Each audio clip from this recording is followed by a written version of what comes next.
Hello दोस्तों, मैं हूं आपकी Lisa and welcome to my show Kismat cards. और मैं आ गई हूं लेके कि आपके नेक्स्ट 24 आवर्स कैसे जाएंगे, यानी कि आपका 7 अगस्त कैसा जाने वाला है। आइए स्टार्ट करते हैं मेष राशि से। लेट्स सी मेष राशि के लिए क्या मैसेज है। मेष राशि वालों के लिए यहाँ पे आई वुड से कि आप थोड़ा सा कंफ्यूज हो सकते हो एक रिलेशनशिप में वर्सेस योर करियर, अपनी personal relationship versus career.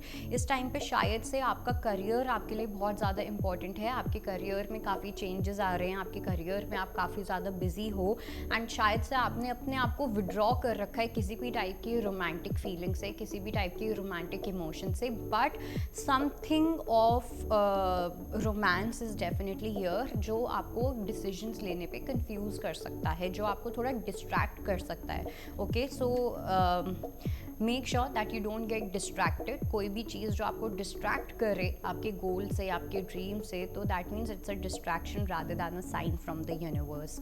Let's see हमारी अगली राशि जो कि है वृषभ राशि। वृषभ राशि वालों के लिए भी यहाँ पे चॉइसेस का ही कार्ड आया है, बट ये वाली जो चॉइसेस हैं these are choices about good habits versus bad habits. ठीक है, कहीं ना कहीं आप अपनी साइकिल को चेंज करने में काफ़ी कोशिश कर रहे हो। आप कोशिश कर रहे हो कि आपके लाइफस्टाइल में चेंजेस आए, आप कोशिश कर रहे हो आपके कुछ बिहेवियर पैटर्न में चेंजेस आए, आपके कुछ ऐसे पैटर्न्स, अनहेल्दी हैबिट्स रही हैं जिसके अंदर आप चेंजेस लाना चाहते हो, बट वो चेंजेस एकदम से नहीं आते।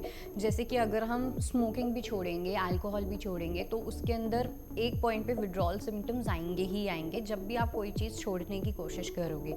ये वही वाली चीज़ है that you have to choose wisely कि आप अपनी कौन सी हैबिट्स को चूज़ करते हो, क्योंकि कुछ ऐसे टेस्ट आएंगे, टेस्ट के फॉर्म में कुछ ऐसी चीज़ें आएंगी जहाँ पे आपको लगेगा कि मैं ये चुनूँ या मैं अपने वही पुराना वाला पैटर्न चुनूँ। पुराना वाला पैटर्न आपको ज़्यादा कंफर्ट देगा, नया वाला पैटर्न आपको थोड़े डिस्कम्फर्ट में डालेगा। इसलिए choose your choices wisely. Let's see Gemini के लिए क्या मैसेज है। जेमिनाई के लिए I do feel that there is a possibility of new relationship. एक न्यू रोमांटिक रिलेशनशिप की डेफिनेटली यहाँ पे पॉसिबिलिटी है। कुछ लोगों के लिए कि ब्रांड न्यू पर्सन हो सकते हैं, कुछ लोगों के लिए आपके पास्ट में ही जो भी पर्सन रहे हैं वहाँ पे एक ब्रांड न्यू बिगनिंग हो सकती है। But here you have to become very aware of your communication. आपकी कम्युनिकेशन स्किल्स कहीं ना कहीं यहाँ पे बहुत अवेयरनेस के साथ होनी चाहिए, बिकॉज आई फील कि चाहे कोई न्यू पर्सन है, पुराना पर्सन जो भी है, वहाँ पे आप कहीं ना कहीं कम्युनिकेशन में लैक करते हो हमेशा। आपके अंदर बहुत चीज़ें होती हैं जो आप बोलना चाहते हो, जो आप एक्सप्रेस करना चाहते हो, बट आप वो बोलने की जगह आप कुछ और ही बोल देते हो बिकॉज आप अनकूल नहीं दिखना चाहते हो। ठीक है, आप कहीं ना कहीं अपने आप को हमेशा सेफ फील करवाना चाहते हो कि अगर मैंने ये एक्सप्रेस कर दिया तो मुझे रिजेक्शन मिल सकता है, सामने वाला फ़ायदा उठा सकता है। यूजुअली ये लड़कों के साथ बहुत ज़्यादा होता है। तो इस एनर्जी को लेके आपको और वर्क करने की नीड है अपने कम्युनिकेशन पे। ठीक है, अपने थ्रोट चक्र आपके वर्क करने की नीड है आपको।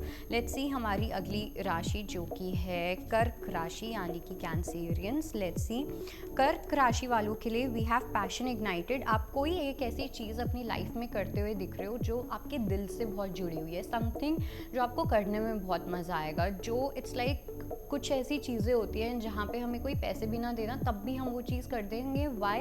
Because we are passionate about it, हमें वो चीज़ करने में मज़ा आ रहा है ना। तो वैसे ही कुछ एक ऐसी चीज़ है जो आपके करियर में या तो आप डेवलप कर रहे हो, आपको अपने हिडन टैलेंट्स के बारे में, स्किल्स के बारे में और ज़्यादा पता चल रहा है, जिसकी वजह से आपकी फाउंडेशन जो होगी ना वो और फर्म होगी। ठीक है, तो आपके लिए पैसा इतनी बड़ी चीज़ नहीं रहेगी। और जब वो बहुत बड़ी चीज़ नहीं होती है ना, तो हम पैसे के पीछे नहीं भागते हैं, पैसा अपने आप हमारे पीछे भागता है। So that is the kind of psyche which I am seeing here, जो आप अडेप्ट करने वाले हो। लेट्स सी सिंह राशि वालों के लिए क्या मैसेज है। सिंह राशि वालों के लिए आई डू फील दैट ये एक बहुत इंपॉर्टेंट टाइम है। कुछ लोग के लिए ना मुझे ऐसा लग रहा है कि आप बहुत सारी या तो वीडियोस देख रहे हो, बहुत सारी पेप टॉक्स देख रहे हो, spiritual talks, tech talks and पता नहीं क्या क्या, कुछ ना कुछ तो आपके दिमाग में चल रहा है related to spirituality and wisdom. But ये एक ऐसा टाइम है जहाँ पे आपको अपने करियर पे ज़्यादा फोकस करने की नीड है, अपनी एक फाइनेंशियल स्टेबिलिटी क्रिएट करने की नीड है। Meditation is not always the answer जब आप अपनी एक फैमिली क्रिएट करना चाहते हो, राइट? मेडिटेट करो, बट साधु बनने की कोशिश मत करो। साधु बनना है तो आप घर मत बसाओ फिर अपना। तो इस टाइप की कुछ ऐसी कॉन्फ्लिक्टिंग एनर्जीज मुझे यहाँ पे लग रहा है जो आप बहुत एक्सट्रीम में कर रहे हो, लेकिन आपको उस चीज़ को बैलेंस आउट करने की नीड है और थोड़ा प्रैक्टिकल एस्पेक्ट को भी ध्यान रखने की नीड है। ओके, जिससे कि आपकी लाइफ में वो फाइनेंशियल स्टेबिलिटी आ सके, जो अभी तो फिलहाल मुझे यहाँ पे नहीं दिख रही है। लेट्स सी हमारी अगली एनर्जी जो कि है कन्या राशि। सो कन्या राशि वालों के लिए we do have accelerated motion, triumph and we have foundation and achievement. So ऐसा लग रहा है कि कुछ मेंटली आप एक स्ट्रॉन्ग डिसीजन लेते हुए दिख रहे हो अपने अंदर, ठीक है। कुछ बाहर में मुझे कुछ चेंजेस नहीं दिख रहे हैं, ऐसा नहीं लग रहा आप कोई बाहर से कोई एक्शंस लोगे या कुछ अलग सा आप करते हुए दिख रहे हो, ऐसा बिल्कुल भी नहीं है। बट एक होता है हम मन में कुछ ठान लेते हैं, इस टाइप की एक एनर्जी लग रही है जो या तो आपके प्रॉपर्टी से रिलेटेड हो सकती है, किसी चीज़ को लेके ठान लेना, या फिर कुछ कमिटमेंट से रिलेटेड हो सकता है। दोनों में से कुछ एक चीज़ हो सकती है जिस चीज़ के ऊपर आप कोई काफ़ी मेजर डिसीजन अपने अंदर लोगे। एक्ट कब करोगे आई डोंट नो, बट फिलहाल एक ऐसी असर्टिवनेस वाली एनर्जी दिख रही है, डिसर्नमेंट वाली एनर्जी दिख रही है कि हाँ ये चीज़ करनी है, वो वाला। लेट्स सी लिब्रा के लिए यानी कि तुला राशि वालों के लिए क्या मैसेज है। सो लिब्रा के लिए आई डू फील कि कोई आपका कुछ ऐसी चीज़ें थी फाइनेंस से रिलेटेड, आपकी फाइनेंशियल सिक्योरिटी से रिलेटेड, कुछ लोगों के लिए हेल्थ से रिलेटेड, जहाँ पे आपको वो बैलेंस नहीं मिल पा रहा था, but still you did not give up, ठीक है। आपने बहुत सारी ऐसी सिचुएशंस आई जहाँ पे आपने सोचा कि गिव अप कर दूँ, बट आपने गिव अप नहीं किया। तो उस गिव अप ना करने की वजह से फाइनली आप देखोगे कि धीरे धीरे आपकी लाइफ में वो बैलेंस आने लग गया है और वो जो होप वाली चीज़ है ना, वो वापस से और ज़्यादा इंक्रीज़ हो गई है। तो जहाँ तक होप है वहाँ पे पॉजिटिविटी है, वहाँ पे आप ऑप्टिमिस्टिकली अपने गोल्स को अचीव कर सकते हो, अपनी मैनिफेस्टेशंस को अचीव कर सकते हो। बट जहाँ पे एक्सपेक्टेशंस होते हैं रादर दैन होप, तो वहाँ पे जो मामला होता है वो थोड़ा सा डिसबैलेंस हो जाता है, राइट। तो वो होप वाली जो एनर्जी है वो काफ़ी स्ट्रांगली इंक्रीज होती हुई दिख रही है। 111 जो है वो इम्पॉर्टेंट नंबर दिख रहा है आप लोगों के लिए। लेट्स सी अगली राशि जो कि है वृश्चिक राशि। सो वृश्चिक राशि वालों के लिए you need to step up in your power, ठीक है। आप अपनी पावर में स्टेप अप नहीं कर पा रहे हो, ठीक है। हो सकता है कि आप एक प्रिटेंड कर सकते हो एक बॉस के जैसे, हो सकता है आप प्रिटेंड कर सकते हो एक पावरफुल वुमन या पावरफुल मैन के जैसे, बट आप क्या वो चीज़ कर पा रहे हो? क्या आप अंदर से उस चीज़ को सच में उतना फील कर पा रहे हो? That is the question. ये एक ऐसा क्वेश्चन है जो आपको अपने आप से पूछने की नीड है और अपने आप को ही बताने की नीड है, ओके। बिकॉज कुछ एक ऐसी एनर्जी चल रही है जहाँ पे आप अंदर ही अंदर कॉन्फ्लिक्ट में हो, क्योंकि बाहर तो आप जितना पोर्ट्रे करना है आप कर दोगे, जो जिसको दिखाना है आप दिखा दोगे, बट अंदर आप किसको दिखाओगे? सो वो एक ऐसी चीज़ है जो आपको सेटिस्फैक्शन नहीं दे पा रही है, ठीक है। अब कितना ही कर लो बट आप सेटिस्फाइड नहीं फील करोगे। Why? Because you are not satisfied from within. So that is something that you need to find out कि क्या चीज़ है, क्या रूट कॉज है इस अनसेटिस्फैक्ट्री फीलिंग का। लेट्स सी हमारी अगली राशि जो कि है धनु राशि।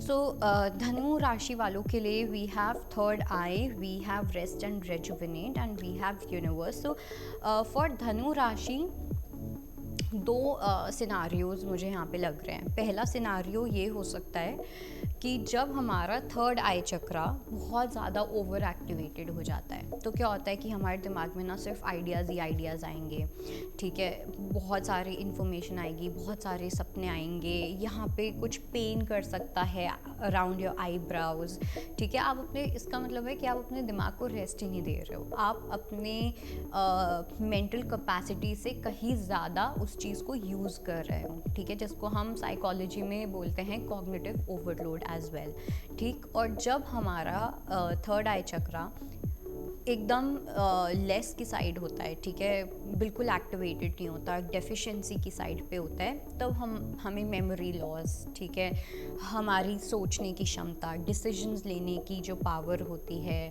ठीक है, एक सही डिसर्नमेंट के साथ कोई डिसीजन लेना, ये सब चीज़ें हमारी गायब होने लग जाती हैं, हम बहुत लॉस्ट फील करने लग जाते हैं। एंड यहाँ पे मुझे आपका वही सिनारियो लग रहा है, ठीक है। सो जो भी इन दोनों में से सिचुएशन चले, make sure that you are balancing your third eye chakra. और वो कैसे करना है?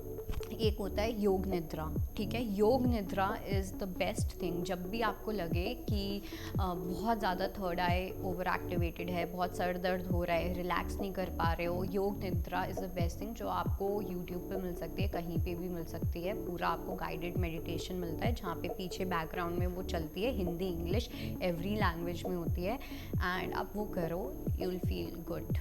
सो लेट्स सी हमारी अगली राशि जो कि है कैप्रिकॉर्न, विच इज़ मकर राशि।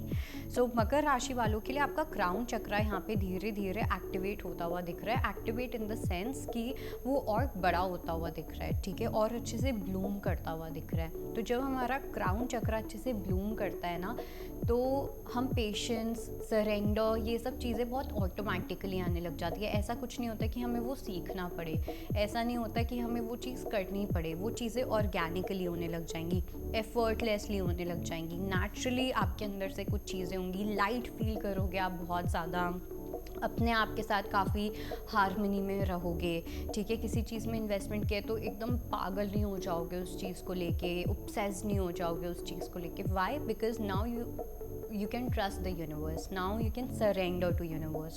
So when we surrender, we do not have any fear related to trust, okay, या फिर रिलेटेड टू वो चीज़ होगी या नहीं होगी। लेट्स सी हमारी अगली राशि जो कि है एक्वेरियस, यानी कि कुंभ राशि। सो कुंभ राशि वालों के लिए मुझे डेफिनेटली ऐसा लग रहा है कि या तो अगर आप कुछ क्रिएशन करना चाहते हो, कुछ क्रिएट करना चाहते हो, या अगर कोई फेमिनिन इन्फ्लुएंस मुझे लग रहा है जो आपकी लाइफ पे है, या तो ये आपकी मदर के केस में हो सकता है या आपकी वाइफ के केस में, जो आपके ऊपर एक नेगेटिव इन्फ्लुएंस लेके आ रहे हैं, ठीक है। आपकी कुछ ऐसी चीज़ें जहाँ पे आप अपनी लाइफ में उठना चाहते हो, जहाँ अपनी लाइफ में आप लाइट देखना चाहते हो, बट आप जितनी लाइट देखना चाहते हो आप उतना ही ज़्यादा उस गड्ढे में गिरते जा रहे हो, and that is probably because कुछ ऐसी टेम्पटिंग एनर्जी है, कुछ ऐसी नेगेटिव एनर्जी है जो आपको उस लाइट से बहुत दूर लेके जा रही है। Okay, so just be little aware of your surroundings and the people you have in your life. Let's see mean राशि वालों को लेके क्या मैसेज है। सो मीन राशि वालों की अगर मैं बात करूं तो वापस से शैडो का ही कार्ड आया है जो कल भी आया था। आप जो भी विशेस पूरी करना चाह रहे हो वो एकदम से नहीं होंगी। कुछ ऐसी कार्मिक क्लीनिंग है जो अंदर से होना इम्पॉर्टेंट है, जो अंदर से क्लीन होना बहुत इम्पॉर्टेंट है, which is why you have to wait, which is why वो डिलेज़ आपकी लाइफ में हो रहे हैं, पोस्टपोनमेंट्स हुए जा रही हैं एंड अभी भी मुझे लग रहा है कि कुछ चीज़ों में आपको वेट करना पड़ेगा। अच्छा खासा वेट मुझे यहाँ पे दिख रहा है। कुछ लोगों के लिए 7 to 8 months का भी पेशेंस हो सकता है जो कि रिक्वायर्ड हो। So that was your reading and I hope it helps. I will see you next time. Bye bye, take care. अगर आपको हमारा ये वीडियो पसंद आया हो तो हमारे चैनल जीवांजलि को सब्सक्राइब करें